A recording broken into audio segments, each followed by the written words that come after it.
అందరం దయచేసి కూర్చుందాం. Praise the lord. హల్లెలూయా. దేవుని పరిశుద్ధ నామానికి మహిమ కలుగును గాక. హల్లెలూయా. మన ప్రభువు రక్షకుడైన యేసుక్రీస్తు నామములో ఈ యొక్క ఆరాధనకి వచ్చిన మీ అందరికీ నా యొక్క హృదయపూర్వక వందనాలు. హల్లెలూయా. దేవుడు మనల్ని మన కుటుంబాలని గడిచిన కాలం అంతా కాపాడి, ప్రత్యేకించి ఫిబ్రవరి మాసం అంతా కూడా దేవుడు తన కృపలో భద్రపరిచి మరి యొక్క నూతన మాసంలోనికి ఈ మొదటి ఈ పునరుద్ధరణ ఆరాధనలోనికి దేవుడు మనల్ని క్షేమముగా ప్రవేశపెట్టాడు. అదే రీతిగా మీ ఎదుట నిలబడి దేవుని యొక్క వాక్యాన్ని అందించడానికి అత్యల్పునైన నాకు దేవుడిచ్చిన అవకాశాన్ని బట్టి అందరం ఒకసారి దేవునికి స్తోత్రాలు చెల్లిదామా. హల్లెలూయా. గడిచిన ఆదివారం మనము ఒక వాక్య భాగాన్ని మనం ధ్యానం చేసుకున్నాము. దేవుడు మన జీవితాల్లో అద్భుతాలు చేసే దేవుడు అయినా, ఎట్టి కార్యాన్నైనా, అసాధ్యమైన వాటిని సాధ్యము చేయగలిగిన దేవుడు ఆయన. అది నమ్మిన వాని వలన ఈ సూచక్రియలు జరుగును. దేవుడు తన ప్రజల ఎదుట ఐగుప్తు దేశంలో నుంచి వచ్చినప్పుడు ఏ కార్యములు అయితే జరిగినాయో అదే ప్రజెంట్ అదే కార్యాలు ఇప్పుడు జరిగిస్తానని కూడా దేవుడు బైబిల్ గ్రంథంలో ఎన్నో వాగ్దానాలు చేశాడు. కాబట్టి మన దేవుడు అద్భుతాలు చేసే దేవుడని మనం మొర్రపెట్టినప్పుడు అది ఎటువంటి కార్యమైనా చేయగలిగిన దేవుడని మనం నమ్మి ముందుకు సాగేవారిగా మనము ఉండాలి. ఇది అద్భుతము జరగాలంటే కావలసినది మొదటిది ఏంటంటే మనము అవిశ్వాసులుగా ఉండకూడదు. అవిశ్వాసం మనలో ఉంటే ఏ కార్యము కూడా జరగదు. అవిశ్వాసాన్ని బట్టి యేసు అద్భుతాలు చేయలేకపోయాడు. కానీ దేవుని మన జీవితంలో కార్యము ఏదైనా జరగాలి అంటే ఖచ్చితంగా మన విశ్వాసంలో బలము పొందుకొని విశ్వాసంలో మనము స్థిరపరచబడాలి. అప్పుడు దేవుని యొక్క కార్యం మన జీవితంలో అది ఎలాంటిదైనా సరే సాధ్యము అవగలుగుతుంది. రెండవదిగా మనము పరిశుద్ధపరుచుకుంటే దేవుడు మన జీవితంలో యెహోషువతో అంటున్నాడు, యెహోషువా రేపు నేను మీ మధ్యలో అద్భుతములు చేయబోతున్నాను. కాబట్టి మీరు ఎలా ఉండాలి? మిమ్మల్ని మీరు పరిశుద్ధపరుచుకోనండి. మీరు ఎక్కడైనా ఒకవేళ దేవునికి ఆయాసకరముగా ఉన్నారేమో, మిమ్మల్ని మీరు శాంక్టిఫై చేసుకోండి, మిమ్మల్ని పవిత్రపరుచుకోండి. ఎందుకంటే పరిశుద్ధత లేకుండా దేవుని అద్భుతాలు జరగవు. కాబట్టి దేవుడు యెహోషువతో చెప్పిన మాట, మన జీవితంలో అద్భుతం జరగాలంటే దేవునికి హోలీనెస్ చేత మనం నింపబడాలి. హల్లెలూయా. మూడవదిగా అద్భుతము జరగాలి అంటే దేవుడు చెప్పినది చేయాలండి. దేవుడు చెప్పినది చేయకుండా దేవా నా జీవితంలో ఈ కార్యం చేయి, అది చెయ్యి అంటే కుదరదు. ఏదైనా కార్యం జరిగినప్పుడు, ఏదైనా మనకు అవసరం లేదా ఏదైనా అద్భుతం జరగాలన్నప్పుడు దేవుడు ఏది చెప్పాడో అది చేయాలి. దేవుడు చెప్పినా చేయకుండా మనం ఎంత ప్రార్థించినా, ప్రార్థన అంటే దేవునితో మనం మాట్లాడటం, వాక్యం అంటే దేవుడు మనతో తిరిగి మాట్లాడటం. ఏదైనా ఒక మీ జీవితంలో ఏదైనా ఒక మీరు ఏదైతే ఎదురు చూస్తున్నారో అది జరగాలి అనుకున్నప్పుడు దేవుడు కూడా మళ్ళీ తిరిగి రిప్లై ఇస్తాడు. ఇదిగో ఈ సిచ్యువేషన్ ఇది చెయ్యాలి, ఈ పరిస్థితిలో మీరు ఇలాగ ఉండాలి, అప్పుడు ఆ మాట చెయ్యాలి, అప్పుడు అద్భుతం జరుగుతుంది. ఊరకనే కూర్చొని దేవా మొరపెట్టి దేవి ఇప్పుడు చాలాసార్లు అదే జరిగిద్దండి. ప్రార్థన చేస్తూ ఉంటాము కానీ నేను ఎందుకు ప్రార్థన చేస్తాను ఎందుకు కార్యం జరగటం లేదు, నేను ఉపవాసం ఉన్నాను ఎందుకు కార్యం జరగలేదు. దేవుని మాట మనం వినటం వల్ల మనమే దేవునికి చెబుతా ఉన్నాం. లేచిన దగ్గర నుంచి దేవుని మాట మనం ఎప్పుడైతే విన్నామా, వింటే కదా అద్భుతం జరిగేది. యేసయ్య గలిలయ చేసిన మొట్టమొదటి సూచక్రియలో అక్కడ ద్రాక్షరసం అయిపోయింది. అక్కడ ఒక అద్భుతం జరగబోతుంది. యేసు తల్లి మరియ వారితో చెబుతుంది, ఆయన మీతో చెప్పినది చెయ్యండి. వాళ్ళ అంటే నాకు 6 రాతి బాణలు తీసుకొని దాని అంటే నీళ్ళతో నింపారు. ఆ నీళ్ళని ఏమైపోయినాయి? ద్రాక్షారసముగా మార్చబడ్డాయి. ఇప్పుడు దేవుడు అద్భుతం చేయడానికి వాళ్ళు ఏం చేసి తెలుసా? మరియా యేసయ్య తల్లి చెప్పినట్లుగా ఆయన చెప్పినది వాళ్ళు చేశారండి. Praise the lord. అలాగే కొన్ని విషయాలు మనం విన్నాము కదా. ఏలియా ఒక విధవరాల దగ్గరికి వెళ్ళినప్పుడు ఆమె కష్టకాలంలో దైవజనుడి మాట విని చేసింది. దేవుడు ఆ కుటుంబంలో ఎంత సమృద్ధినిచ్చాడో తెలుసా? భూమి మీద వర్షము కురిసే వరకు కూడా ఆ యొక్క తొట్టిలో పిండి అయిపోలేదు, బుడ్డిలో నూనె ఎలాంటి అద్భుతము నిజముగా. అదే బుడ్డి, అదే అదే పాత్ర ఎక్కడి నుంచి వస్తుంది? ఇప్పుడు ఆలోచన చేశారా? ఆమె చేయటానికి, ఆ కుటుంబంలో అద్భుతము జరగటానికి దేవుడు దైవజన ఇంటికి పంపించి ఏది మాట అయితే చెప్పాడో ఆ మాటకి లోబడి, ప్రైజోలా, యేసయ్య 2 రొట్టెలు 5 చేపలు 2 చేపల్ని ఆశీర్వదించి అద్భుతము జరగటానికి అవి యేసయ్య చేతుల్లోనికి తేబడ్డాయి. యేసయ్య వాటిని తీసుకొని విరిచి ప్రార్థించినప్పుడు అవి ఏమైపోయినాయి? అనేకులకు పంచిపెట్టబడ్డాయండి. మనం దేవుని చేతుల్లోనికి వచ్చినప్పుడు, ఒకవేళ దేవుని చేతిలో లేకుండా మనం అద్భుతం చేయండి జరగదు, కానీ దేవుని చేతిలోనికి వెళితే అది విరవబడి అనేకులకు ఆశీర్వాదకరముగా మార్చబడుతుంది. హల్లెలూయా. అద్భుతం కొరకు ఎదురు చూస్తున్నాం. దేవుని మాట మనం వినగలుగుతున్నామా? Praise the lord. 4వదిగా నయమాను జీవితాన్ని మనం విన్నాము కదా. నయమానుకి ఒక వ్యాధి, కుష్టు వ్యాధి వచ్చిందండి. అది భయంకరమైన వ్యాధి. కుష్టు వ్యాధి అంటే తగ్గదు అసలు. కానీ నయమానికి ఆ చిన్న బిడ్డ చెప్పిన సువార్తను బట్టి ఆ నయమాను సువార్త విని అద్భుతం కోసం ఇశ్రాయేల్ దేశానికి వెళ్ళాడు. కానీ నయమానులో ఏముంది? ఏదో ఒక యుగో ఉంది. దైవజనుడికి వెళ్ళినప్పుడు, అయ్యా నా గురించి దైవజనుడు వచ్చి ప్రార్థన చేస్తాడు అనుకున్నాడు. కానీ దైవజనుడు వెళ్ళి, నువ్వు యోర్దను నదిలో మునిగయ్యా 7 సార్లు, నీవు బాగవుతావు అని అనుకున్నప్పుడు వెంటనే కోపగించుకొని నా దగ్గరికి వచ్చి ప్రార్థన చేసి అనుకుంటాను చెప్పి అలిగి వెళ్ళిపోతా ఉంటే, పనివాడు చెప్పిన మాట విని ఒక్కరు తగ్గించుకొని అట్లాగే సనుక్కుంటే వెళ్ళి ఆ నీళ్ళలో మునగటం ప్రారంభించాడు. 7 మార్లు మునిగిన తర్వాత చిన్న బిడ్డ వలె తన దేహం మార్చబడి ఆ భయంకరమైన కుష్ఠ వ్యాధి నుంచి అద్భుతముగా స్వస్థత పొంది అద్భుతము చూడగలిగాడండి. ఇప్పుడు నయమానులో అంత అద్భుతం పొందుకోవడానికి కారణం ఏందో తెలుసా? చెప్పండి. నయమాను తన లోపల ఉన్న యుగోని తీసేసుకున్నాడండి. తగ్గాడు. అదే పోతే పోయాడు. దైవజనుడు ఇలాగే చెప్పాడు, నా పాటికి నేను వెళ్ళిపోతాను అని అనుకుంటే ఆ కుష్ఠరోగంతోనే చనిపోయేవాడు అండి. కానీ నయమాను జీవితంలో అద్భుతము జరగటానికి మార్పు నొందాడు. దైవజనుడు చెప్పినట్లుగా వెళ్ళి చేసాడు. మొదట చేయలేకపోయాడు, తగ్గలేకపోయాడు, లోబడలేకపోయాడు అండి. దేవుడు చెప్పినది చేయనట్లుగా తనలో ఏదో ఒక ఫీలింగ్, తన నదులు పొగుడుతున్నాడు. మా దేశంలో మంచి నదులు ఉన్నాయి కదా, ఈ యోర్దను నది ఏ పాటికి మురికి కాలువతో సహా పోల్చాడండి. అంటే యోర్దను నదిలో మునగటానికి కూడా అతనికి ఇష్టం లేదు, ఏదో ఒక ఫీలింగ్తో ఉన్నాడు. అంటే నీళ్లను కూడా వేరే రీతిగా చూస్తున్నాడు. మా దేశంలో ఉన్న అక్కడ దమస్కు కొన్ని నదుల పేర్లు చెబుతాడు, అవి యోర్దను నది కంటే శ్రేష్టమైనవి కాదా?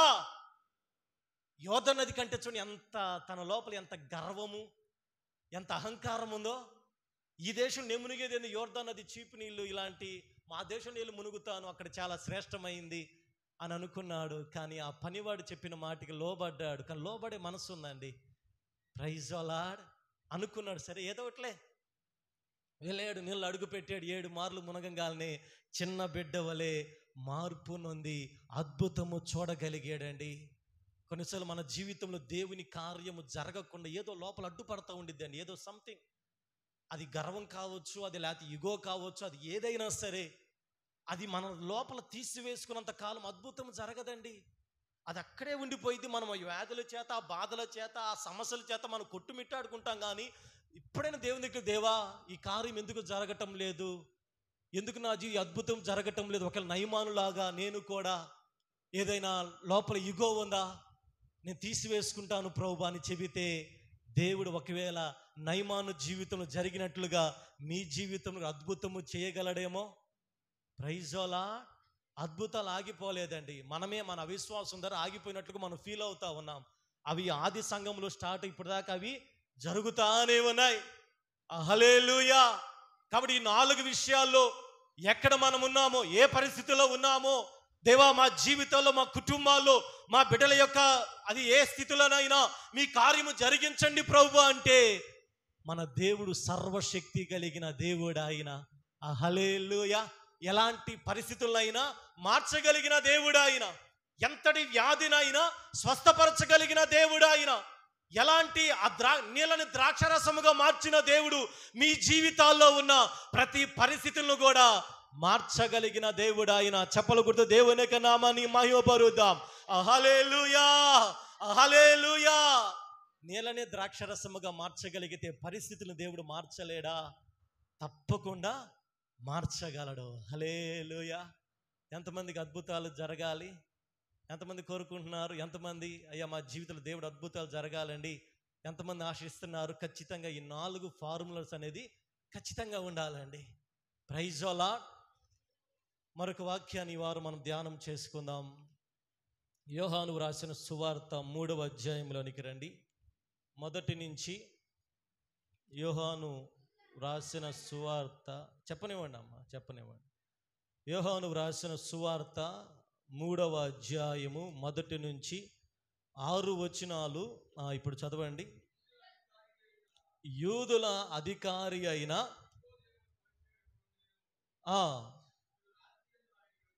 అతడు రాత్రి యందు ఆయన దగ్గరకు వచ్చి, బోధకుడా,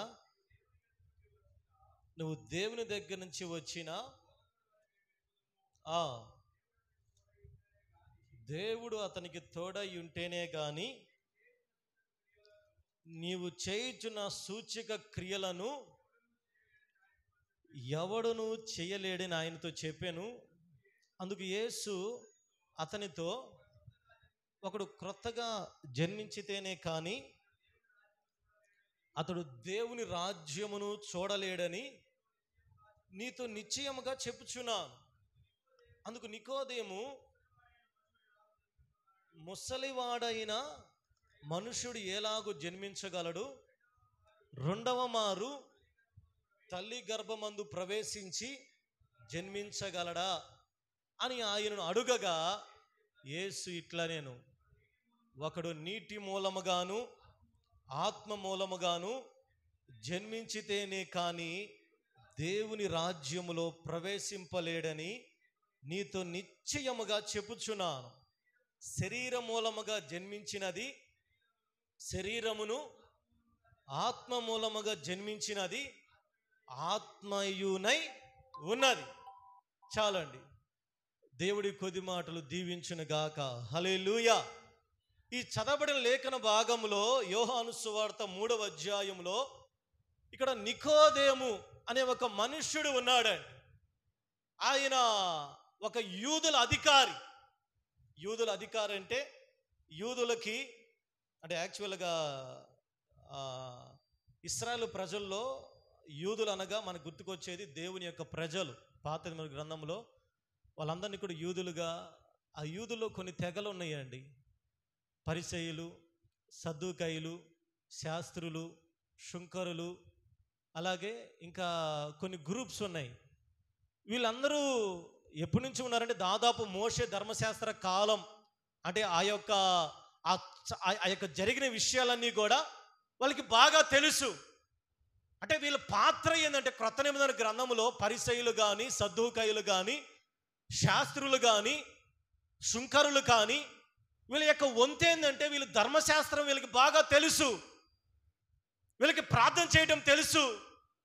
వీళ్ళకి దేవుని ఎలాగా అన్నీ తెలుసు.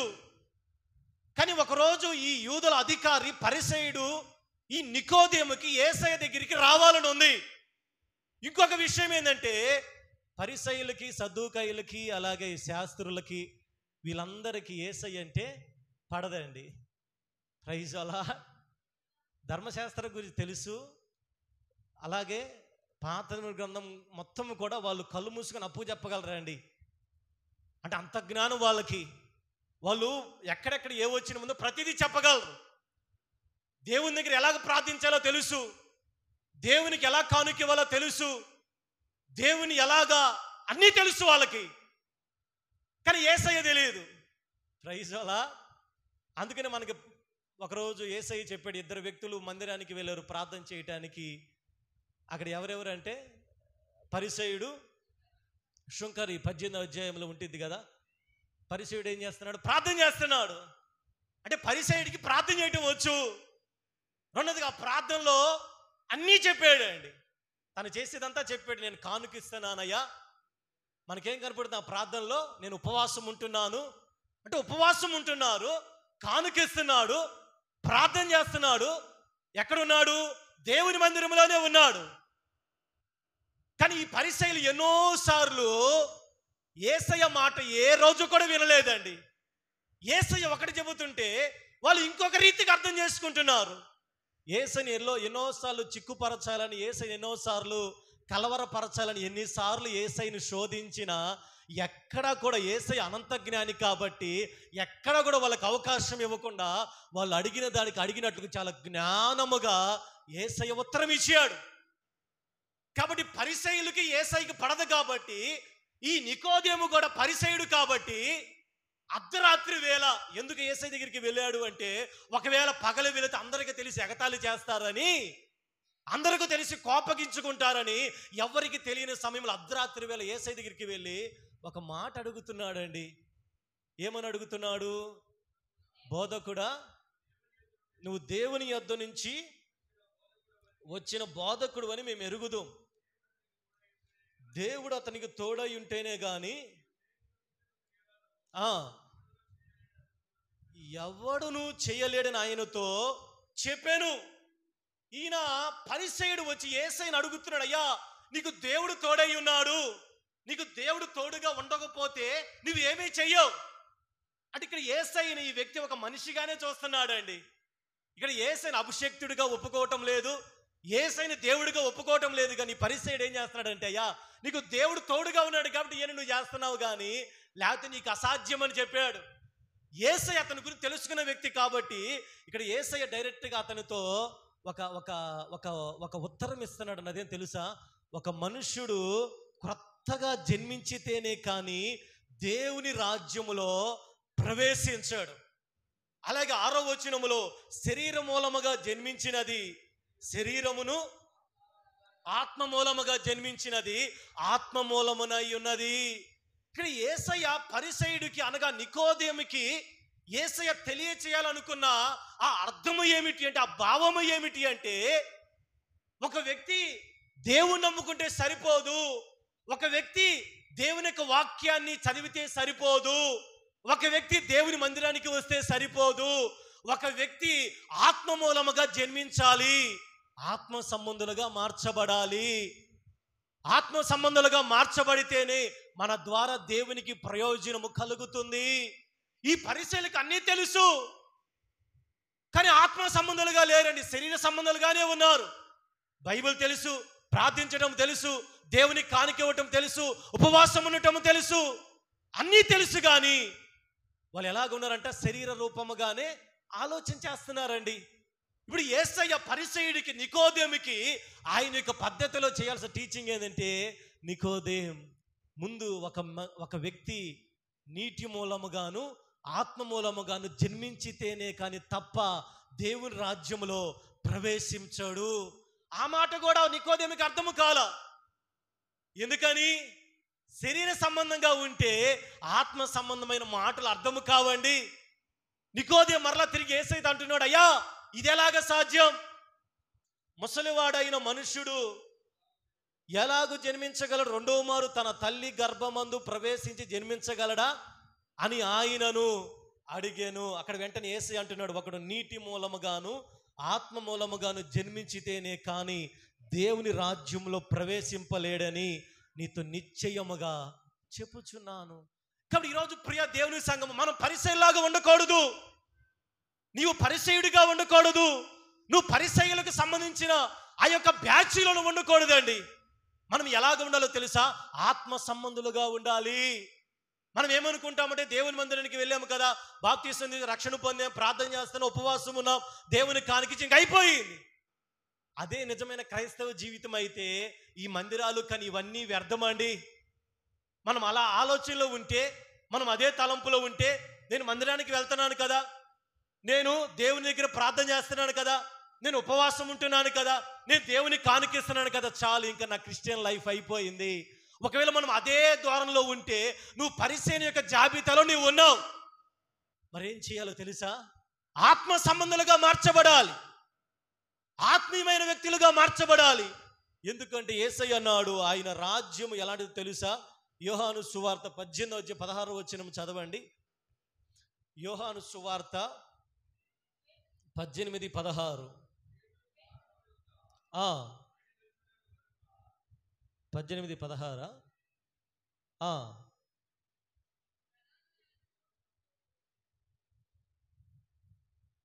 యోహాను సువార్తేనా? ఒక నిమిషం. అయితే యేసు వారిని తన యొద్దకు పిలిచి, అది కదా, ఒక నిమిషం.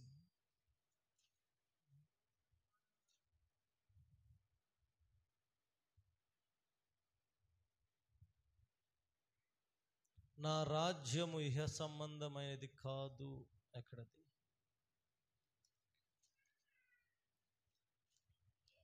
యేసు ఎక్కడమ్మా? 18:36. 18:36 చదవండి. అదే, యేసు నా రాజ్యము ఈ లోక సంబంధమైనది కాదు. నా రాజ్యము ఈ లోక సంబంధమైనదైతే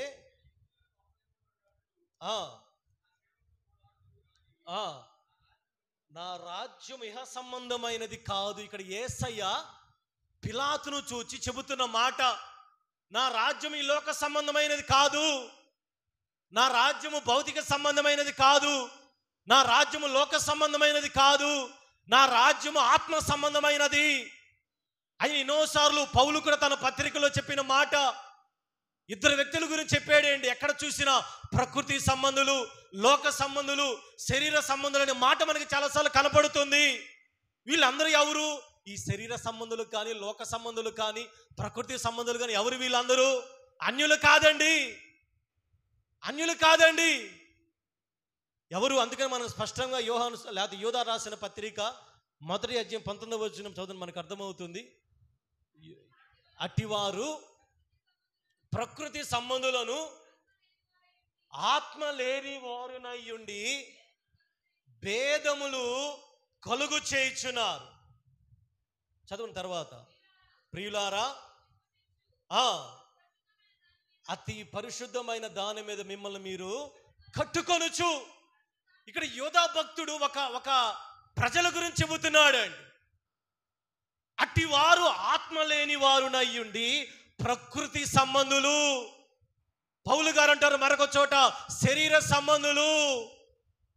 మూడవదిగా ఆత్మ సంబంధులకి ఈ లోకంలో జరిగేది ఏది కూడా అర్థము కాదు. అందుకని నికోదేముతో యేసయ్య ఆ కన్వర్సేషన్లో ఆ యొక్క మాటలో జరుగుతుంది. నికోదేమన్నా శరీర రూపముగా ఆలోచన చేస్తామంటే యేసయ్యమన్నా ఆత్మ సంబంధమైన దాని గురించి మాట్లాడుతూ ఉన్నాడు. కాబట్టి ఈరోజు నీవు మందిరానికి వచ్చిన నీవు శరీర సంబంధంగానే ఉంటే మనకి ఏ ప్రయోజనం ఉండదండి. శరీర సంబంధంగా ఉండకూడదు. రక్షణ పొందా మంచిదే, బాప్తీసం తీసుకున్నావు మంచిదే, ప్రార్థన చేస్తున్నావు మంచిదే, ఉపవాసం ఉంటున్నావు మంచిదే, దేవుని కానుకేస్తున్నావు మంచిదే. అయితే ఈరోజు దేవుడిని అడుగుతున్న ప్రశ్న, ఆత్మ సంబంధిగా మార్చబడ్డావా? ఆత్మ మూలముగా నువ్వు జన్మించావా? నువ్వు ఆత్మ మూలముగా జన్మించకుండా ఎంత చేసినా పరిసయ్యుల జాబితాలోకి మనం వెళ్ళిపోతామండి. పరిసయ్యులు చేసిన భక్తి వాళ్ళకి ఒకవేళ అది ఆనందముగా ఉంది, కానీ దేవునికి ఆనందము లేదండి. కాబట్టి ఈరోజు మొదటిగా నువ్వు ఆలోచించే విషయము, నేను ఆత్మ సంబంధముగా ఉన్నానా, నేను ప్రకృతి సంబంధముగా ఉన్నానా? నేను క్రైస్తవున్న మందిరానికి వస్తున్నాను ఇది కాదండి. నేను మందిరానికి వస్తున్నాను నిజమే, నేను మందిరములో నువ్వు ఆత్మ సంబంధంగా ఉన్నావా, నువ్వు ఇంకా శరీర సంబంధముగా ఉన్నావా? నువ్వు ఎక్కడికి వెళ్ళినా సరే నువ్వు ఆత్మ సంబంధంగా ప్రవర్తిస్తున్నావా, లేకపోతే శరీర సంబంధముగా నువ్వు ఉంటున్నావా? నువ్వు ఆలోచన చేసుకోవాలి. ఎన్ని సంవత్సరాలు రక్షణ పొందినా ఇంకా శరీర సంబంధులుగా, లోక సంబంధులుగా, ప్రకృతి సంబంధాలుగానే మనం ఉంటే ప్రయోజనం ఏది ఉండదు. కానీ అక్కడ ఇందాక యోధా భక్తుడు అంటున్నాడు, ప్రకృతి సంబంధాలుగా మనం ఉంటే ఏం జరుగుతాయి అంట? భేదాలు, లేకపోతే దేవునికి ఎటువంటి ప్రయోజనం ఉండదు. కానీ మన ద్వారా ప్రాబ్లమ్స్ క్రియేట్ అవుతాయి, కానీ దేవుని యొక్క పని కానీ దేవుని యొక్క అది ఏది కూడా జరగదు. కాబట్టి మొదటిగా ఈరోజు నేను ఆత్మ సంబంధినేనా, ప్రైజ్ ది లార్డ్ అని మనం ఆలోచన చేయాలి. యేసయ్య అదే నికోదేముతో చెప్పాడు, శరీర మూలముగా జన్మించినది శరీరమును, ఆత్మ మూలముగా జన్మించినది ఆత్మయునై ఉన్నది. అందుకు రోమిలికి రాసిన పత్రిక 8వ అధ్యాయం 9వ వచనం చదవండి. రోమిలికి రాసిన పత్రిక 8వ అధ్యాయం 9వ వచనం.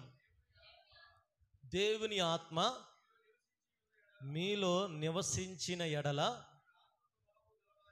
మీరు ఆత్మ స్వభావము కలవారే కానీ శరీర స్వభావము కలవారు కారు. ఎవడైనను క్రీస్తు ఆత్మ లేనివాడైతే వాడు ఆయన వాడు కాదండి. పౌలు కూడా చూడండి, రోమా సంఘానికి ఒక మాటని తెలియచేస్తున్నాడు.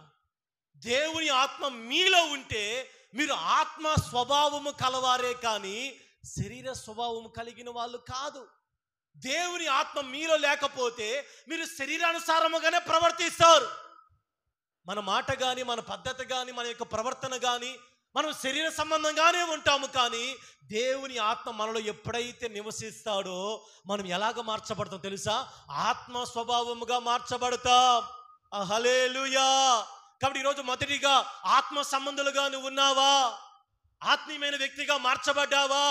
రక్షణ పొందిన నీవు, బాప్తీసు పొందిన నీవు, మారు మనసు పొందిన నీవు, దేవుని మందిరానికి వచ్చిన నీవు, దేవుని మందిరంలో ప్రతి ప్రార్థనలో పాల్గొంటున్న నీవు, ఇంకా ఎన్ని సంవత్సరాలు మనం ఆత్మ సంబంధాలుగా మార్చబడకుండా శరీర సంబంధాలుగానే ఉంటే శరీర సంబంధులకి దేవుని రాజ్యంలో చోటు లేదండి. Praise lord. ఎందుకని? అందుకని ఇందాక యేసయ్య చెప్పిన మాట మన, నా రాజ్యము ఇహ సంబంధమైనది కాదు, నా రాజ్యము ఆత్మ సంబంధమైనది. నా రాజ్యములో ఆత్మ సంబంధాలను మాత్రమే చేర్చబడతారు. సంఘానికి ఎవరైనా రావచ్చు, సంఘములో ఎవరైనా వచ్చి వెళ్ళొచ్చు, సంఘములో ఎవరైనా ప్రార్థించవచ్చు. కానీ దేవునికి రాజ్యంలో ఆత్మ సంబంధులకు మాత్రమే చోటు ఉంటుందండి. Praise lord. కాబట్టి ఈరోజు నువ్వు ఆత్మ సంబంధిగా నువ్వు ఉన్నావు అని ఎలాగ మనం తెలుసుకోగలం? మన పై బట్టలను బట్టా, మన వస్త్రాలను బట్టా? చెప్పండి, ఎలాగ మనం తెలుసుకోగలం? మన పై వస్త్రాలను బట్టే వైట్ అండ్ వైట్ చాలామంది వేసుకుంటారంటే వేసుకోవద్దని కదా, అదొక మంచి కోడు. తెల్లబట్టలు వేసుకుంటే మనం ఆత్మ సంబంధాలుగా ఉన్నట్ట? ఎలాగ మనం గుర్తించగలం వీళ్ళు ఆత్మ సంబంధులు? మందిరానికి వచ్చిన ఆత్మ సంబంధులు కాదండి. ఒక వ్యక్తిని ఎలాగ ఆత్మ సంబంధం మనం ఎలాగ పరిగణిస్తాం? ఆత్మ సంబంధులు ఎలాగ ఉంటారు? వాళ్ళ జీవితం ఎలాగ ఉంటుంది? వాళ్ళ యొక్క పద్ధతి ఎలాగ ఉంటుంది? మనం తెలుసుకోనగలిగితే ప్రైజ్ లార్డ్ మనకు మేలు జరుగుతుందండి. వాళ్ళ మార్గంలో మనము కూడా నడిస్తే, ఆత్మ సంబంధులుగా నడిచినట్లుగా మనము కూడా నడుచుకుంటే, ఆత్మ సంబంధులుగా మనం కూడా ప్రవర్తిస్తే, ఆత్మ సంబంధులుగా ఉన్నట్లుగా మనము కూడా ఉంటే శరీర కార్యాలు మనలో నుంచి వేరైపోతే అప్పుడు దేవునికి మన ద్వారా ప్రయోజనము కలుగుతుంది. హల్లెలూయా. రోమిలికి రాసిన పత్రిక 8వ అధ్యాయం 5, 6 వచనాలు చదవండి. శరీరానుసారులు శరీర విషయముల మీద మనసు ఉంచుతారు, ఆత్మానుసారులు ఆత్మ విషయముల మీద మనసు ఉంచుతారండి. మొదటిగా ఆత్మ సంబంధులు ఎలాగ ఉంటారు? Praise lord. ఆత్మీయమైన వ్యక్తులు ఎలా ఉంటారు? నేను ఆత్మీయమైన వ్యక్తిని నేను చెప్పుకుంటే సరిపోదు, నేను ఆత్మీయమైన వ్యక్తిని పాస్టర్ గారేనండి మీరు చెప్పుకుంటే సరిపోదండి. ఆత్మీయమైన వ్యక్తులు ఎలా ఉంటారు? ఆత్మీయమైన వ్యక్తులు ఏ పనులు చేస్తారు? ఆత్మ సంబంధులు ఎలాగ ఉంటారు? వారి యొక్క పద్ధతులు ఎలాగ ఉంటాయి? వారి పనులు ఎలాగ ఉంటాయి? ఈరోజు మనం తెలుసుకోనగలిగితే మన జీవితాల్లో దేవుడు మన యొక్క మనోనేత్రాలు వెలిగించునుగాక. హల్లెలూయా. మొదటిగా ఇక్కడ పౌలు చెబుతున్న రోమా సంఘముతోటి శరీరానుసారులు శరీర విషయముల మీద మనస్సును ఉంచుతారు, ఆత్మానుసారులు ఆత్మ విషయముల మీద మనస్సును ఉంచుతారండి. అంటే మొదటిగా ఆత్మీయమైన వ్యక్తులు ఎలా ఉంటారంటే దేవునికి ప్రాధాన్యత ఇస్తారు, దేవునికి వారి జీవితంలో ప్రథమ స్థానాన్ని ఇస్తారు. శరీరానుసారముగా మనం ఉంటే, నువ్వు శరీరానుసారముగా ప్రవర్తించినంత కాలము నీ జీవితంలో నువ్వు దేవునికి ప్రాధాన్యత ఇవ్వండి. నువ్వు మందిరానికి రావచ్చు, సమయానికి రావు. నువ్వు మందిరానికి రావచ్చు, అది ఒకవేళ నువ్వు పద్ధతిగా ఉండవు, నువ్వు మందిరంలో ఉన్నావు, నువ్వు దేవునికి ప్రాధాన్యత ఇవ్వవు. నువ్వు శరీరానుసారముగా ఉంటే ఇక్కడ ఏమి జరిగింది నీకు అర్థము కాదు. నువ్వు శరీరానుసారముగా ఉంటే ఇది మందిరం, ఇక్కడ దేవుడు నివసించే ప్రదేశం అనే కూడా నీకు తెలియదు. నువ్వు శరీరానుసారముగా ఉంటే ఇక్కడ ఏమి జరుగుతుందో, ఇక్కడ ఎవరు మనల్ని గమనిస్తున్నారో, ఇక్కడ మనం ఏమి చేయాలో ఏమి చేయకూడదో, ఇక్కడ మనం ఎలాగ ప్రవర్తించాలో మనకి తెలుసా? శరీరానుసారముగా ఉన్నంతకాలం ఏమీ జరగదండి, ఏమీ జరగదండి. ఇక్కడ ఏమై ఉందో, ఇక్కడ ఎవరు సంచరిస్తున్నారో, ఇది ఎలాంటి ప్రదేశమో, ఇక్కడికి వస్తే ఏమి జరుగుతుందో నువ్వు ఎప్పుడైతే గుర్తించగలవో అప్పుడు మాత్రమే నువ్వు ఆత్మ సంబంధివి. కానీ ఏదో ఊరక మందిరానికి వచ్చి కాసేపు కూర్చొని లేదా మధ్యలో అటు ఇటు తిరిగి కాసేపు గందరగోళంగా వెళ్ళిపోతే మనకి లోకస్తులకు ఎటువంటి తేడా లేదండి. ఇంకా నయం, లోకంలో ఉన్న వాళ్ళు వాళ్ళ దేవాలయానికి చాలా డిసిప్లైన్గా, చాలా భక్తిగా. ఒకసారి గమనించండి, వాచ్ చేయండి వాళ్ళని ఎలాగుంటారో. ఇప్పుడు గమనించారా? ఆ గుడి ముందుకు వెళ్ళి చూడండి, ఏం కాదులే పాపం మేము నెత్తిమే పడదలే, కానీ వారు ఎలాగుంటారో ఒకసారి అబ్జర్వ్ చేయండి. వారు ఎంత భక్తిగా ఉంటారో తెలుసా? మనం ఎలాగ ఉంటున్నాం? వాళ్ళు ఎలా ఉంటున్నారు, మనం ఎలాగ ఉంటున్నాం? దేవుని ఎరగని ప్రజలేమన్నా భక్తిగా ఉండి వాళ్ళు మందిరంలోనికి వెళ్ళి వచ్చిన దాకా చాలా భయభక్తులతో ఉంటున్నారు. మనమేమన్నా ఇక్కడ ఎవరు లేరులే, ప్రైజ్ అలా మన ఇష్టానుసారం టయానికి వస్తున్నాం, లేకపోతే కూర్చుంటాం, లేకపోతే పాస్టర్కి రామని చెప్పగానే ఇంక చెల్లి అంతే, ఇంక అయిపోయింది. అలాగ ప్రవర్తిస్తే దేర్ ఈజ్ నో యూజ్ అండి. నేను మందిరానికి రావద్దని చెప్పను, కానీ అధికారం నాకు లేదు, కానీ వ్యర్థం అంటున్నా. శరీరానుసారముగా చేసిన భక్తి అంతా వ్యర్థం. శరీరానుసారముగా నువ్వు ఏది చేసినా అది వ్యర్థమే. కాబట్టి మొదటిగా ఆత్మ సంబంధులు ఎలాగ ఉంటారంటే దేవునికి ప్రాధాన్యత ఇస్తారు. నువ్వు ఆత్మీయముగా నీ యొక్క జీవితంలో దేవునికి నువ్వు ప్రయారిటీ ఇస్తున్నావా? దేవునికి నువ్వు ప్రయారిటీ ఇస్తున్నావా? అందుకని పౌలు అంటున్నాడు, శరీరానుసారులు శరీరముపై మనసు ఉంచుతారు, ఆత్మానుసారులు ఆత్మ విషయముల మీద మనస్సుని ఉంచుతారు. ఈరోజు నీ మనసు శరీర విషయముల మీద ఉంటుందా? మందిరానికి వచ్చినా నీ మనసు అంతా ఎక్కడో తిరుగుతా ఉందా? అయితే నువ్వు శరీర సంబంధంగా నువ్వు ఇంకా ఉన్నావు. మందిరంలో కూర్చున్నా కూడా నీ ధ్యాస అంతా ఫోన్ మీదో, లేకపోతే ఇంట్లో ఉన్న కూరల మీదో, లేకపోతే ఉద్యోగం మీదో, లేకపోతే ఎక్కడ లోక సంబంధముగా ఉంటే నీ మైండ్ ఇంకా అది శరీర సంబంధంగానే ఉంది. కాదు, నేను దేవుని మందిరానికి వెళ్ళాలి, ప్రార్థన చేయాలి, నేను దేవుని దగ్గర ఆరాధనలు ఏకీభవించాలి, దేవుని దగ్గర మొరపెట్టాలి, దేవుని దగ్గర నా గోడు చెప్పుకోవాలి. 2.5 గంటే కదా. ఆదివారం దేవుని ఎంతో శ్రేష్టమైన సమయాన్ని ఇచ్చాడు. ఆత్మతో ఆరాధించాలి, ప్రార్థనలో పాల్గొనాలి, సమయానికి వెళ్ళాలి, బ్లెస్సింగ్స్ తీసుకోవాలి, చివరి వరకు ఉండాలి. ఇన్ని సంవత్సరాలు ఎప్పుడైనా ఆశతో వచ్చావు నువ్వు దేవుని మందిరానికి? మీకే అప్పగిస్తున్న ఆలోచన, ఎప్పుడైనా సరే మందిరానికి సమయానికి వెళ్ళి నేను దేవునికి మొదటిగా కనపడాలి.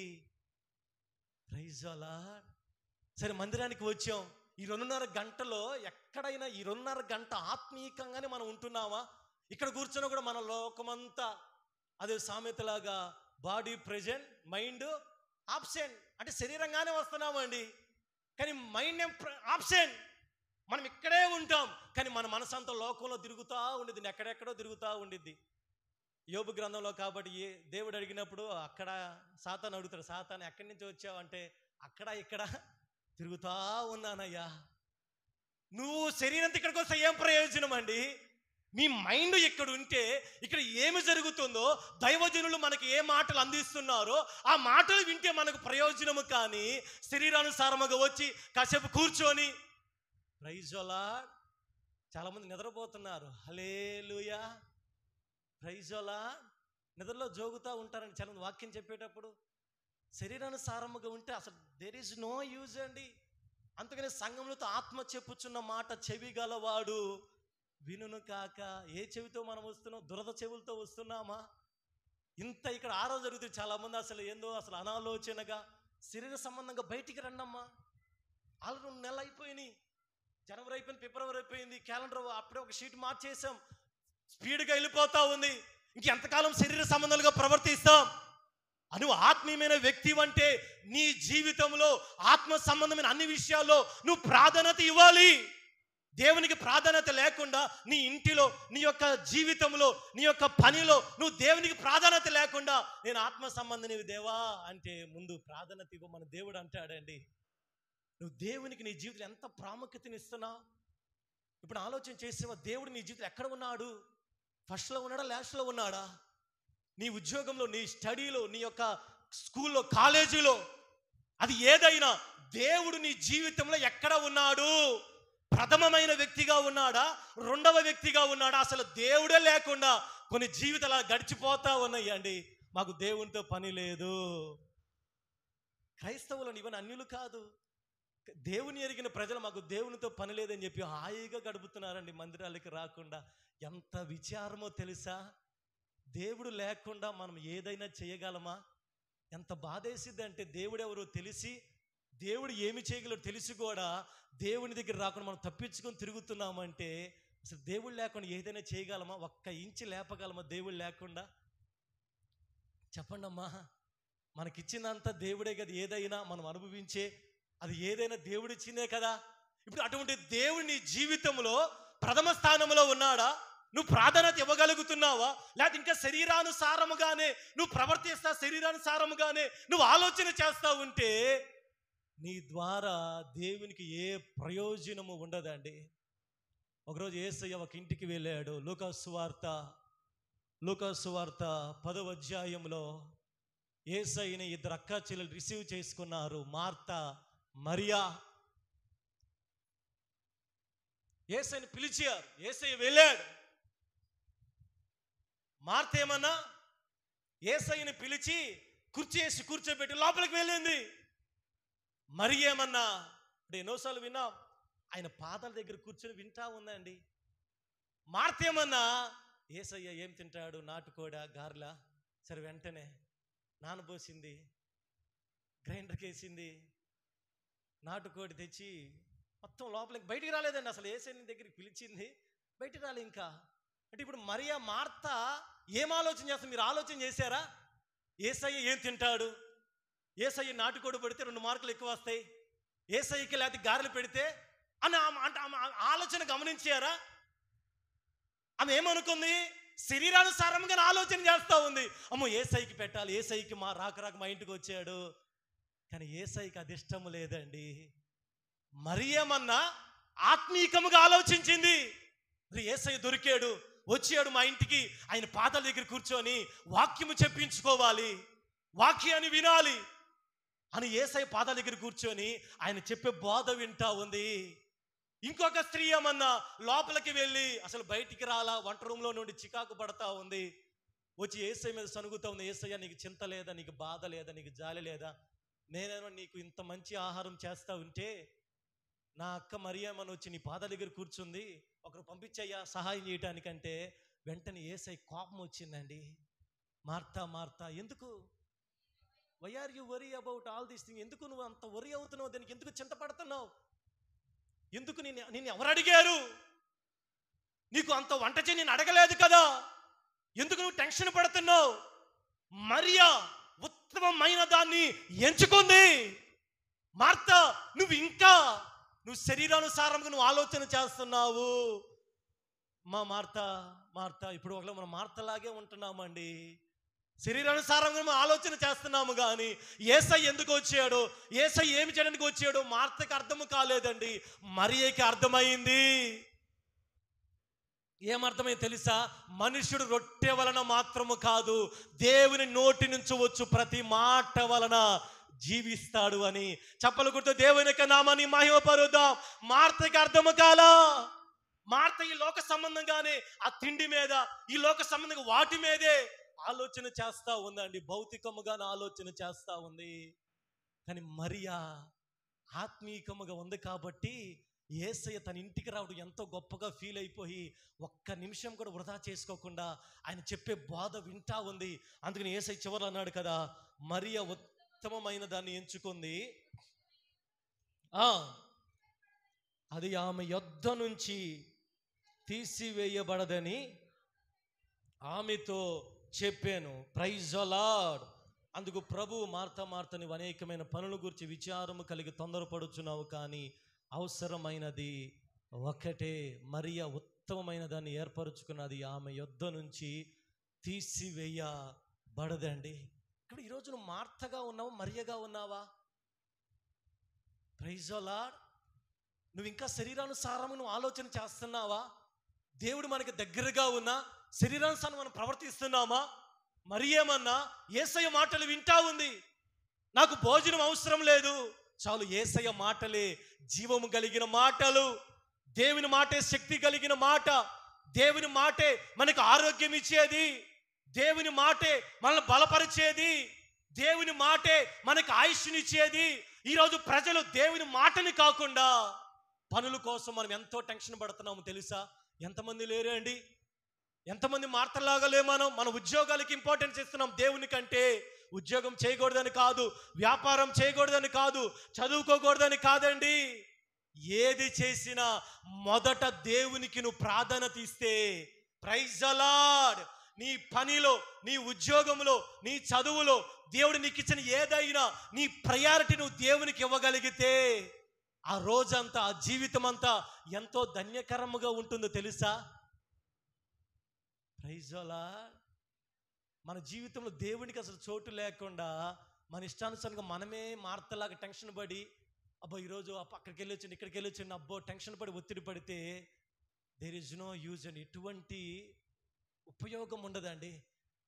కాబట్టి ఏం చేయాలి? మొదటిగా ఆత్మ సంబంధులు ఎలాగ ఉంటారంటే దేవునికి ప్రాధాన్యత ఇచ్చే వ్యక్తిగా నువ్వు ఉండాలి. Praise the lord. ఈ రోజు నుంచి నీ మనసులో ఆలోచన రావాలి. నువ్వు ఒక ప్రశ్న వేసుకోవాలి. నేను దేవునికి ప్రయారిటీ ఇస్తున్నానా? నేను దేవునికి ప్రాధాన్యత ఇవ్వగలుగుతున్నానా? దేవుడు నాకు ఇచ్చిన సమయంలో నువ్వు దేవునికి ప్రాధాన్యత ఇస్తున్నావా? Praise the lord. దేవునికి ప్రాధాన్యత ఇస్తా. దేవుడు మనకిచ్చిన సమయం 24 గంటల సమయం ఇస్తున్నాడు దేవుడు. 24 గంటల్లో ఎంత సమయం దేవుని దగ్గర గడుపుతున్నావు? ఆలోచన చేయండి. ఎంత సమయం వ్యర్థమైన వాటి దగ్గర మనం గడుపుతున్నాం? ఎంత సమయం టీవీల దగ్గర, లేకపోతే ఎంత ముసలమ్మ ముచ్చట్ల దగ్గర? ఇదే శరీరానుసారమైన మనసు అంటే ఇదేనండి. ఆత్మానుసారంగా మనం ఏం ఆలోచన చేయాలి? ప్రార్థన చేయాలి, వాక్యము చదవాలి, మందిరానికి వెళ్ళాలి, లేకపోతే దేవుని పనులు సహకరించాలి. ఇది ఆత్మీయమైన మనసు. అందుకనే గల్తీ సంఘానికి పౌలు అంటాడు, ఆత్మకి శరీరానికి ఎప్పుడు కూడా ఒకదానికి ఒకటి పోరాటము. ఒకదానికి ఎప్పుడు ఒకటి పడదు. ఆత్మకి శరీరానికి ఎప్పుడు కూడా ఒకదానికి ఒకటి విరోధముగా ఆపేక్షిస్తా ఉన్నాయి. కాబట్టి మీరు ఏమి చెయ్య నిశ్చయింతురో మీరు చెయ్యకుందురు. మీరు ఆత్మ చేత నడిపించబడిన ఎడల ధర్మశాస్త్రమునకు చాలని 25 వచనం, మన ఆత్మను అనుసరించి జీవించువారమైతిమా, ఆత్మను అనుసరించి క్రమముగా నడుచుకుంటాము. హల్లెలూయా. కాబట్టి ప్రియ దేవుని సంగమా, మొదటి విషయము, దేవునికి ఆత్మ సంబంధులు దేవునికి ప్రాధాన్యత ఇస్తారండి.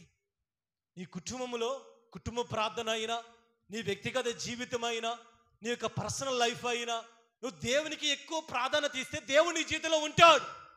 నువ్వు దేవునికి ప్రాధాన్యత ఇవ్వకుండా శరీర సంబంధంగా, లోక సంబంధం వాటన్నిటికీ కూడా నీ జీవితంలో ప్రాధాన్యత ఇచ్చి దేవుడు పక్కన పెడితే దేవుడు బాధపడతాడు అండి. దేవుడు బాధపడతాడు. దేవుడు చింతిస్తాడు. ఆయన బాధపడతాడు. నా ప్రజలు నాకు ప్రాధాన్యత ఇవ్వకుండా లోక సంబంధముగా, శరీర సంబంధం వాటికి ప్రాధాన్యత ఇస్తున్నారు. దేవుడు ఎంతగానో బాధపడతాడు.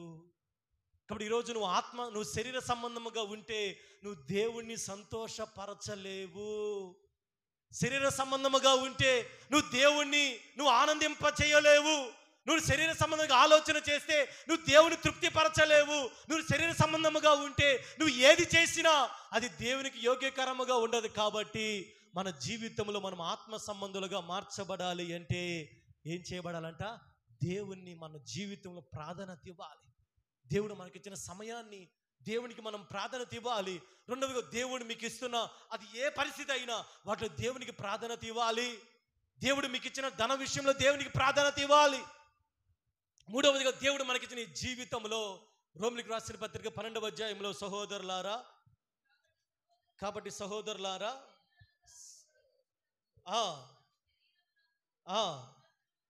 రుణస్థులము కాము, మీరు శరీరానుసారముగా ప్రవర్తించిన ఎడల చావవలసిన వారయ్యుందురు కానీ ఆత్మచేత శరీర క్రియలను చంపిన ఎడల మీరు జీవించేదరు. హల్లెలూయా.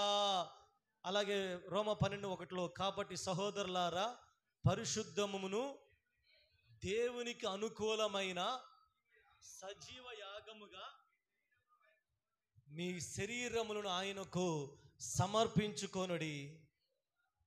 దేవుని వాత్సల్యతను బట్టి మిమ్మల్ని బతిమాలుకొనుచు ఇట్టి సేవ మీకు యుక్తమైనది. మీరు ఈ లోక మర్యాదను అనుసరింపక ఉత్తమమును అనుకూలమును సంపూర్ణమునై ఉన్న దేవుని చిత్తము ఏదో పరీక్షించి తెలుసుకున్నట్లు మీ మనస్సు మరి నూతన మగుట వలన రూపాంతరము పొందుడి. హల్లెలూయా. ఎలాగ రూపాంతరం చెందాలండి? ఎలాగ చెందాలంటే శరీరానుసారముగా ఉన్న మనము ఆత్మీయముగా మనం రూపాంతరం చెందాలి. ఆత్మీయముగా మనం వర్ధిల్లాలి. ఆత్మ సంబంధులుగా మనం బలపరచబడాలి. అందుకనే భక్తుడు అంటున్నాడు, ఆత్మీయంగా మనం బలపరచబడాలి. శరీరానికి ఆత్మకి ఎప్పుడు కూడా ఒకదానికి ఒకటి పోరాటం జరుగుతూ ఉంటాయి. అబ్రహాము గురించి, లోతు గురించి మనకు తెలుసండి. అబ్రహాము, లోతు ఇద్దరు కలిసి ప్రయాణం చేశారు. లోతు యొక్క కనులంతా లోకముగానే ఉన్నాయి, లోకానుసారముగానే ఉన్నాయి. కానీ అబ్రహాము ఏమన్నా ఆత్మీయమైన వ్యక్తిగా ఉన్నాడండి. ఆదికాండం 18వ అధ్యాయంలో అబ్రహాము ఏమన్నా దేవుని దూతలు వచ్చినప్పుడు ఎక్కడ ఉన్నాడో తెలుసా? గుడారపు ద్వారము దగ్గర కూర్చొని ఉన్నాడు. ఎక్కడున్నాడంటే దేవుడు వచ్చేసరికి అబ్రహాము తన ఇంటిలో కూర్చొని గుడారం దగ్గర కూర్చొని ఎదురు చూస్తా ఉన్నాడు. దేవదూతలు కనపడ్డారు. ఇదే దేవదూతలు లోతు ఇంటికి వెళ్ళారండి. లోతు ఎక్కడ కూర్చున్నాడో తెలుసా? 19వ మొదటి వచనం చదవండి. ఆ సాయంకాలం మందు ఇద్దరు దేవదూతలు సొదొమ చేరినప్పటికీ లోతు సొదొమ గవిని యొద్ద కూర్చొని ఉండాను. అబ్రహాం ఎక్కడున్నాడు తెలుసండి? తన ఇంటి గుడారపు ద్వారం దగ్గర కూర్చొని ఎదురు చూస్తూ ఉన్నాడు. మిట్ట మధ్యాహ్నం ఎండవేళ. Praise the lord. దేవదూతలు అతనికి కనపడ్డారు. ఇప్పుడు దేవదూతలు ఎప్పుడు వస్తారో, దేవుడు మనల్ని ఎప్పుడు దర్శిస్తాడో తెలియదు కదా. కానీ లోతు ఎక్కడ ఉన్నాడు? సొదొమ గవిని అంటే ఊరి బయట. ఊరి బయట ఎవరుంటారండి? ప్రార్థన పరులు ఊరి బయట ఉంటారు. ఆత్మ సంబంధులు చెప్పండి అమ్మా. ఊరి బయట ఎవరుంటారు? లోతు ఊరి బయట వెళ్ళి అక్కడ ఏం చేస్తున్నాడో తెలియదు, అక్కడ ఉన్నాడు. ఇప్పుడు దేవదూతలు ఎక్కడికి వెళ్ళారు? ఫస్ట్ ఇంటికి వచ్చి, ఇంటి దగ్గర లేడు కాబట్టి అక్కడికి వెళ్ళారు. లోతు గురించి ఎంక్వైరీ చేద్దాం. ఊరి బయట ఉన్నాడు సొదొమ గవిని దగ్గర. ఊరి బయట ఎవరుంటారో తెలుసా? Praise the lord. అందరు అక్కడే ఉంటారండి, ఊరి బయటే ఉంటారు. ఇప్పుడు లోతు ఎందుకు ఆ సొదొమ గవిని? ఆ సొదొమ అంటే భయంకరంగా పాపం చేస్తుంది. హోమోసెక్సువాలిటీ అంటే పురుషులతో పురుషులు భయంకర శాపగ్రస్తముగా ఉంది. అటువంటి ప్రజలతో కలిసి లోతు మిళితమైపోయాడండి. శరీరానుసారముగా ఉన్నాడు. అబ్రహాం ఏమన్నా గుడారపు ద్వారం దగ్గర కూర్చొని ఎదురు చూస్తా ఉన్నాడు. లోతు ఏమన్నా ఊరి బయటికి వెళ్ళిపోయి అక్కడ తిరుగుతూ అక్కడ ఆటలాడుకుంటా ఆ లోకసమైన వాటిలో చేరిపోయాడు. అయినను సరే దేవదూతలు ఇద్దరు వెళ్ళి లోతు కనపడినప్పుడు, అయ్యా మా ఇంటికి రండి. ఇక్కడ అబ్రహాం గారు పిలవంగానే ఇంట్లోకి వెళ్ళిపోయారండి దేవదూతలు. కానీ లోతు పిలిచి రావటంలా. ఎందుకని? చదవండి. అది 18వ అధ్యాయంలోనికి రండి. ఆదికాండం. అబ్రహాము గారు కూర్చుండెను. యెహోవా అతనికి కనపడెను. అతడు కన్నులెత్తి చూచినప్పుడు ముగ్గురు మనుషులు అతని ఎదుట నిలబడి యుండిరి. అతడు వారిని చూచి గుడారపు వాకిటి నుంచి వారిని ఎదుర్కొనుటకు పరిగెత్తి నేల మట్టుకు వంగి, ప్రభువా నీ కటాక్షము నా మీద నున్న ఎడల ఇప్పుడు నీ దాసుని దాటిపోవద్దు. నేను కొంచెము నీళ్లు తెప్పించేదను. దయచేసి కాళ్ళు కడుగుకొని చెట్టు కింద అలసట తీర్చుకొనుడి. కొంచెం ఆహారము తెచ్చేదను. మీ ప్రాణములను బలపరుచుకునుడి. తరువాత మీరు వెళ్ళవచ్చును. ఇందు నిమిత్తము కదా మీ దాసుని యొద్దకు వచ్చేదిరా నేను. వెంటనే వారు ఎలాగ రిప్లై చేయాలి? వారు నీవు చెప్పినట్లు చెయ్యమనగా. Praise the lord. అంటే దేవదూతలు అబ్రహాం ఇంటికి రావడానికి ఇష్టపడ్డారండి. అబ్రహాం ఇచ్చి ఆతిథ్యాన్ని స్వీకరించి వాళ్ళు ఎంతో సిద్ధ మనసు కలిగి, అబ్రహామా పో నీవు చెప్పినట్టు చెయ్యయ్యా, సంతోషంగా వెళ్ళారండి. ఇక్కడ చూడండి, లోతు సొదొమ గమని యొద్ద కూర్చుండెను. లోతు వారిని చూచి వారిని ఎదుర్కొని లేచి సాష్టాంగ నమస్కారం చేసి, నా ప్రభువులారా కాళ్ళు కడుక్కొనుడి, మీరు పెందల కడ లేచి మీ త్రోవను వెళ్ళవచ్చున నేను. అందుకు వారు, అలాగూ కాదు, నడివీధిలో రాత్రి వెళ్ళబుచ్చేదేమని చెప్పి ఏమన్నారంట అండి? అలా కాదు, మేము నడి రోడ్డు మీదే ఉంటాం అంటే దానికి అర్థమైంది, మీ ఇంటికి రాము. Praise lord. అబ్రహాం ఇంటికి వెళ్ళారు. ఎందుకో తెలుసు, అబ్రహాం ఆత్మీయమైన వ్యక్తి అండి. అబ్రహాం ఎక్కడ ఉన్నాడో దేవునికి తెలుసు. అబ్రహాం ఎలాంటి వ్యక్తో దేవునికి తెలుసు. అంటే అబ్రహాం యొక్క ఇల్లు దేవుడు రావడానికి సిద్ధముగా ఉంది. లోతు ఇంటికి దేవుడు రావడానికి ఇష్టపడటం లేదు. కారణం ఏం తెలుసు? లోతు శరీరానుసారముగా ఉన్నాడు.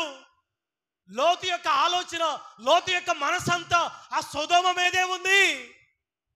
దేవదూతలు వచ్చి, మీ ఇంటికి రామయ్య, నడి రోడ్లోనే మేము ఉంటాం, ఇక్కడికి మంచం తీసుకోరా అంటున్నారు. అయినా బలవంతం చేసేసరికి వెళ్ళారు.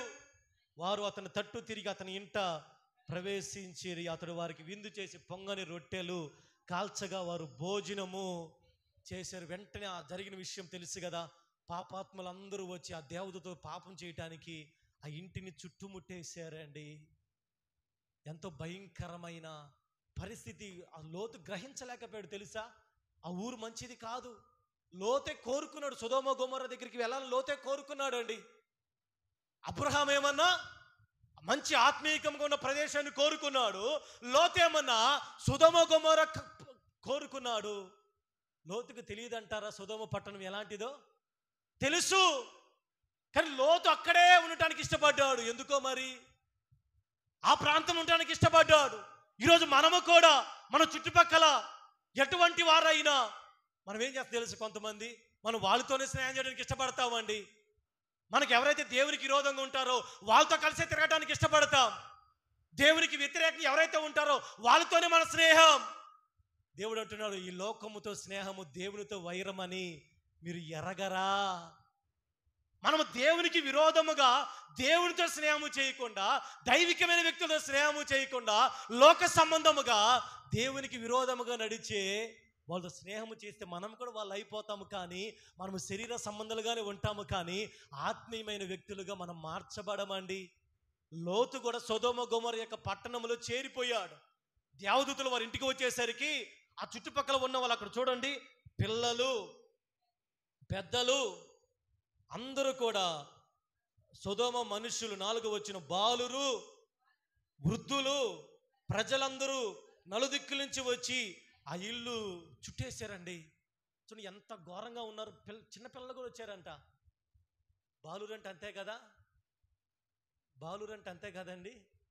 పిల్లలు పెద్దలు వృద్ధులు కూడా వచ్చారండి. ఎందుకు వచ్చారు తెలుసా? ఎందుకు వచ్చారు? ఎవరికైనా తెలుసా? చెప్పండి అమ్మ. చాలా నిద్రపోతున్నారు హాయిగా, ఇంతలా అరుస్తుంటే మీ నిద్ర ఎలా పడుతుందో అర్థం కావటం లేదు. ఎందుకు వచ్చారు చెప్పండి అమ్మా, ఎందుకు వచ్చారో తెలుసా? దేవదూతలతో పాపం చేయడానికి వచ్చారండి. ఇంటికి వచ్చిన దేవదూతలు ఎవరు? స్త్రీలు కాదు, పురుషులు. అంటే దేవునికి ఆకారం ఉండదు, కానీ అంటే దేవునికి లింగం అంటారు కదా, పురుషుల లింగం స్త్రీలింగం అది లేదు. కానీ బైబిల్ గ్రంథంలో దేవుడు పురుష రూపంలో ప్రత్యక్షమయ్యాడు. ఆయన అంటే ఎక్కడ ఆయన కనపరుచుకున్న పురుషుని రూపంలో కనపడ్డాడు. కాబట్టి ఇప్పుడు లోతు ఇంటికి వెళ్ళిన దేవదూతలు పురుషులుగానే వెళ్ళారు వాళ్ళు. ఇప్పుడు బాలురు వృద్ధులు వచ్చిన వాళ్ళందరూ ఎక్కడికి వెళ్ళారో తెలుసా? లోతు ఇంటికి వచ్చి ఆ పురుషులు పంపించి వాళ్ళతో పాపం చేస్తామంటున్నారండి. అసలు ఎంత అందుకనే సొదొమ గొమొర్రా పట్టణం అంతగా దేవుడు కాల్చివేయడానికి కారణమే తెలుసా? ప్రకృతికి విరుద్ధంగా తయారయ్యారండి. భయంకరంగా దేవుడే ఆ పట్టణాన్ని చూడండి దిగి వచ్చాడు. వెంటనే లోతు అక్కడి నుంచి తీసుకుని రావటం, ఆ సొదొమ గొమొర్రా పట్టణం మీద అగ్ని గంధకాలను కురిపించాడండి.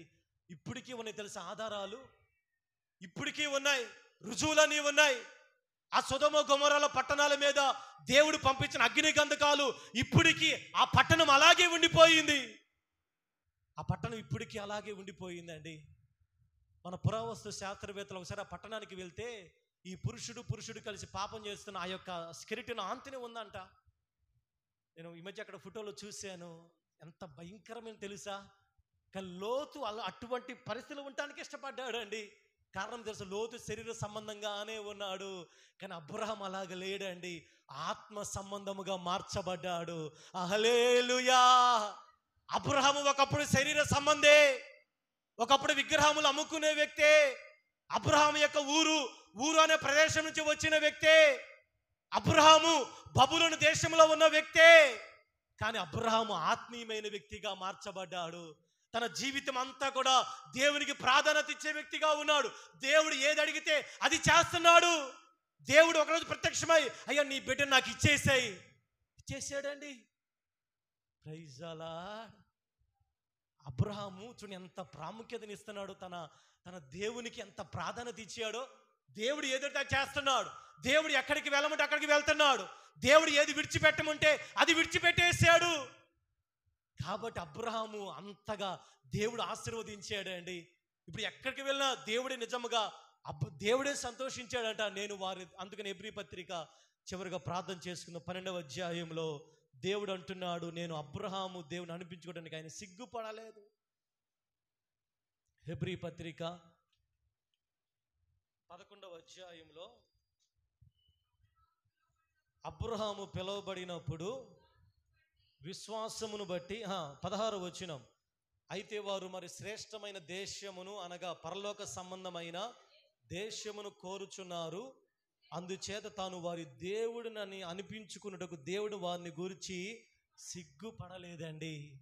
అందుకనే అబ్రహాము దేవా, ఇస్సాకు దేవా, యాకోబు దేవా అని మనం పాట పాడుకుంటాం. బైబిల్ గ్రంథం దేవుడే చెప్పుకున్నాడు, ఆయన మన దేవుడు అబ్రహాము దేవుడు అని. కారణం ఏం తెలుసా, లోతు దేవుడు నేను ఎక్కడ పిలవలేదండి, ఎక్కడ కూడా వేరే పేరు కనపడలేదు, కానీ అబ్రహాము దేవుడనే పిలువబడ్డాడు. కారణం తెలుసా, అబ్రహాము ఆత్మీయమైన వ్యక్తిగా ఆత్మ సంబంధిగా మార్చబడ్డాడు. కాబట్టి నా మాటలు ముగిస్తున్నాడు. ప్రియ దేని సంగమా, యేసయ్య నికోదేముతో చెప్పిన మాట ఏందో తెలుసా, శరీరానుసారముగా మనం జన్మిస్తే శరీరానుసారముగానే ఉంటాం, కానీ ఆత్మీయమైన వ్యక్తిగా మనము మారితే ఆత్మ సంబంధాలుగా మార్చబడతాం. కాబట్టి ఆత్మీయమైన వ్యక్తిగా ఉండవలసిన మొదటి విషయం ఏంటంటే, దేవునికి మనం ప్రాధాన్యత ఇస్తే నువ్వు ఆత్మ సంబంధివే. నువ్వు ఆలోచన చేయాలి. నువ్వు ఈరోజు నువ్వు కూర్చొని ప్రశ్న వేసుకోవాలి. దేవుడు నీకు ఇచ్చిన వాటిల్లో నువ్వు దేవునికి ప్రాధాన్యత ఇవ్వగలుగుతున్నావా? నువ్వు దేవునికి మొదటి స్థానాన్ని ఇవ్వగలుగుతున్నావా? దేవుడు నీకు ఇచ్చిన ఉద్యోగమైన, వ్యాపారమైన, చదువైనా, ఎడ్యుకేషన్ అయినా, దేవుడు నీకు ఇచ్చిన సమయము, ఆరోగ్యము, అది ఏదైనా నువ్వు దేవుని ఒకవేళ పక్కన పెడితే ఎటువంటి ప్రయోజనం ఉండదు. నువ్వు ప్రాధాన్యత ఇవ్వాలి. నువ్వు ఎక్కడ ఉన్నా, నువ్వు ఎంత దేవుడు ఎంత హోదా ఇచ్చినా, దేవుడు నీకు ఎక్కడ ఏ స్థానంలో ఉంచినా, నువ్వు దేవునికి ప్రాధాన్యత ఇస్తే నువ్వు ఆత్మ సంబంధివే. Praise the lord. అలా కాకుండా మనం శరీరానుసారముగానే మనం ఉంటే మన ద్వారా దేవునికి ఎటువంటి ప్రయోజనం ఉండదండి. అందరం తల వంచండి, ప్రార్థన చేసుకుందాం. కాబట్టి ఈరోజు దేవా, నేను ఆత్మ సంబంధముగా నేను మార్చబడతానయ్యా. పరిసయ్యులు ఆత్మ సంబంధాలుగా లేరండి, వారు శరీర సంబంధాలుగానే ఉన్నారు, శరీర సంబంధంగానే ప్రవర్తిస్తున్నారు. పరిసయ్యుడు శరీర సంబంధంగానే ప్రార్థన చేస్తున్నాడు, శరీర సంబంధంగానే ఉంటున్నాడు. మనం అలాగ ఉండకూడదండి. మనం ఆత్మ సంబంధాలుగా మార్చబడాలి, ఆత్మీయమైన వ్యక్తులుగా మార్చబడాలి. ఆత్మీయమైన వ్యక్తులుగా మార్చబడితేనే మన ద్వారా దేవునికి ప్రయోజనం కలుగుతుంది. ఆత్మీయమైన వ్యక్తులే దేవుని రాజ్యములో చేర్చబడతారు. ఈరోజు నువ్వు ఆత్మ సంబంధివా? మందిరానికి వస్తే ఇంకా శరీర సంబంధముగానే మన ఆలోచనలు, మన యొక్క పద్ధతులు ఉంటున్నాయా? శరీర సంబంధముగానే మనం ఒకళ్ళు ప్రవర్తిస్తే, దేవా మీకు వందనాలయ్యా, మన ద్వారా దేవునికి ప్రయోజనం ఉండదండి. నన్ను ఆత్మ సంబంధికురాలుగా నన్ను మార్చయ్యా.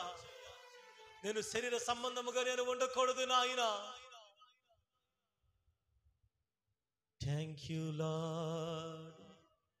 జీవనదిని నా హృదయములో ప్రవహింపచేయుమయా. జీవనదిని